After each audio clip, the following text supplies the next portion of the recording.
शास्त्रों में जप 3 प्रकार का माना गया है। मनस, उपांशु और वाचिक। वाचिक सरल, उपांशु कुछ कठिन और मनस कड़ी साधना के बाद संभव हो पाता है।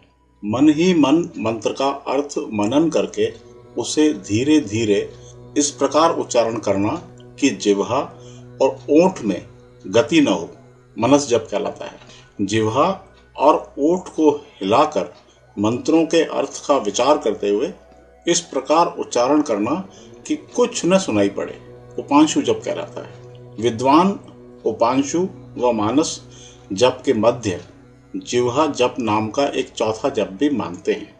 यूं तो जिह्वा जप भी उपांशु के ही अंतर्गत है। अंतर केवल इतना है कि जिह्वा जप में जिह्वा हिलती है पर ओठ में गति नहीं होती और न उच्चारण ही सुनाई पड़ता है। वर्णों का स्पष्ट उच्चारण करना वाचिक जप कहलाता है। कहा जाता है कि वाचिक जप से 10 गुना फल उपांशु में होता है, 100 गुना फल जिह्वा जप में और सहस्र गुना फल मनस जप में होता है। मनु महाराज कहते हैं कि उपांशु जप से मन मूर्छित होने लगता है, एकाग्रता आरंभ होती है, वृत्तियां अंतर्मुखी होने लगती हैं। इसके द्वारा साधक स्थूल से सूक्ष्म में प्रवेश करता है। वाणी के सहज गुण प्रकट होते हैं। मंत्र का प्रत्येक उच्चारण मस्तक पर कुछ असर करता सा महसूस होता है। उपांशु जप भी मूलतः कंठ पर स्थित होता है। चूंकि कंठ ऊर्जा का केंद्र है, इस कारण इस जप के परिणाम बड़े प्रभावकारी होते हैं। मैंने स्वयं इसका अनुभव किया है। यह परिणाम मूलक भी होता है।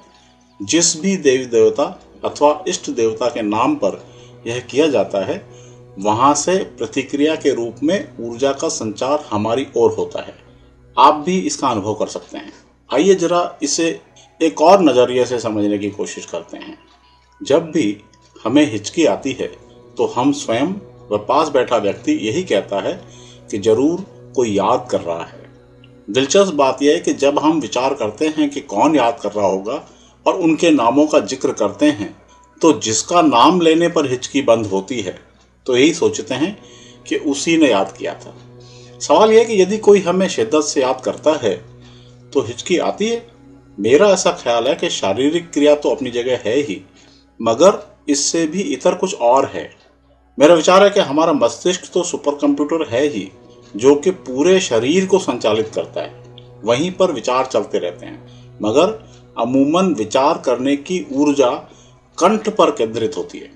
जरा महसूस करके देखिए। विज्ञान कहता है कि विचार की कोई भाषा नहीं होती। सही भी है। यह एक मौलिक तथ्य है। इसलिए कि जहां विचार हो रहा है वहां केवल भाषाई वाक्य ही विचरण नहीं करते। ध्वनि, स्वाद, गंध, दृश्य आदि की अनुभूतियां भी मौजूद रहती हैं।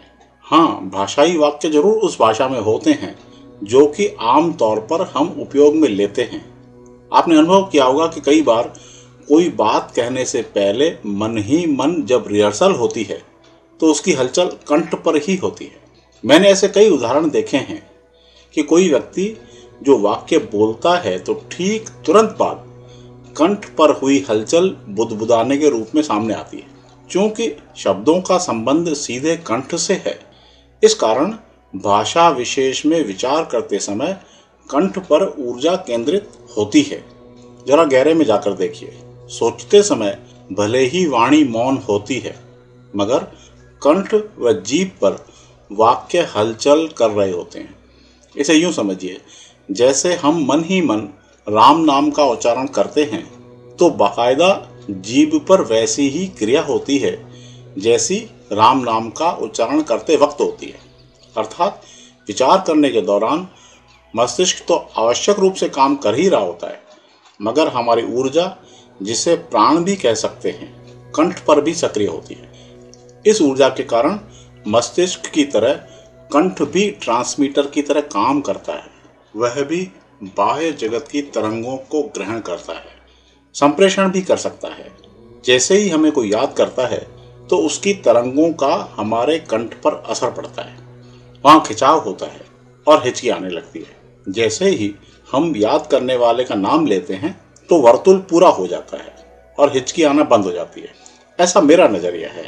कुल मिलाकर शरीर में कंठ की बहुत महत्ता है, जिसका उपयोग उपांशु जप में भी होता है।